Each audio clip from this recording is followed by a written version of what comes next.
अब कुछ important points हम डिस्कस करते हैं, सम इंपॉर्टेंट पॉइंट्स, जिसमें जो पहला पॉइंट है that is x to the power n plus a to the power n is exactly divisible by x plus a when n is odd, जब n आपका odd हो।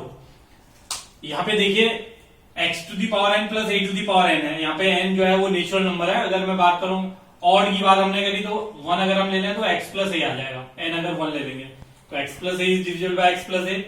अगर हम 3 ले लें तो it will give you x cube plus a cube, और x cube plus a cube होता है x plus a into x square minus A x plus A square. तो फिर से x प्लस ए फैक्टर आ रहा है तो डिवाइड हो जाएगा। तो ये आपको याद रखना पड़ेगा कि x to the power n plus a to the power n is exactly divisible by x plus a only when n is odd, जब n ऑड होगा तभी डिविजिबल होगा। अगला फैक्ट है x to the power n plus a to the power n is never divisible by x minus a।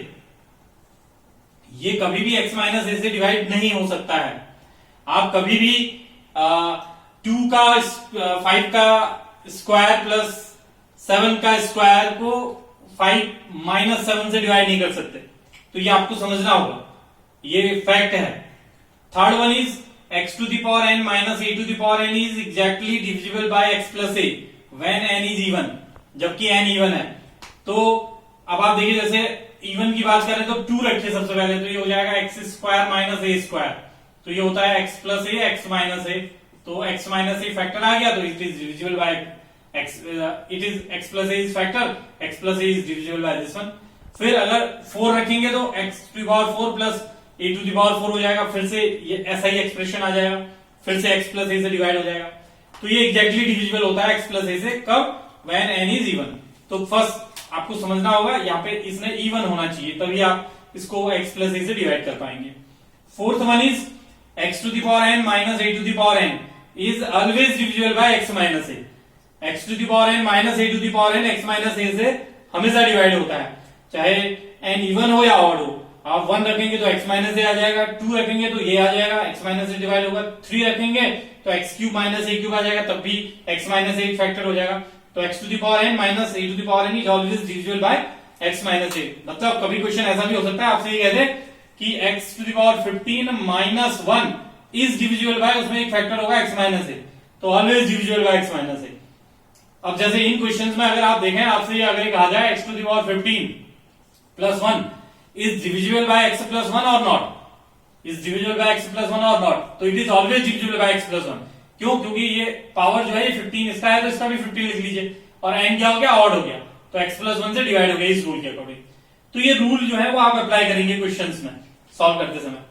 जैसे यहाँ पे मैंने एक दो एग्जाम्पल भी लिखे हैं, ये एग्जाम्पल है, फर्स्ट वाला एग्जाम्पल जो है पहला, y 5 to the power 2n minus 2 to the power 3n has a factor.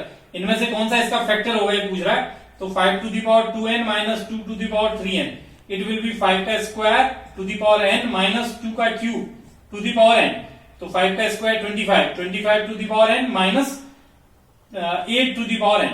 अब हमें मालूम है x to the power n minus, यहाँ पे उसने ये नहीं दिया है कि आपका जो n है वो इवन है कि ऑड है। तो यहाँ पे देखिए 25 to the power n minus 8 to the power n, और हमें पता है x to the power n minus 8 to the power n x minus a से ऑलवेज डिविजिबल होता है, तो ये हमेशा 5 माइनस 8 यानी कि 17 से हमेशा डिविजिबल होगा। तो इसका जो आंसर आएगा दैट विल बी 17, तो it is always divisible bye 17। तो ये 17 इसका एक फैक्टर जरूर हो जाएगा। इस वाले क्वेश्चन में देखेंगे तो for all integral values of n the expression, ये सेम है लगभग क्वेश्चन। 7 टू द पावर, ये दूसरा वाला क्वेश्चन है, 7 to the power 2n minus 3 to the power 3n। तो अगर यहाँ पर 7 टू द पावर 2n को देखें तो इट इज 7 का square to the power n minus 3 का cube to the power n, तो it is 49 to the power n minus 27 to the power n।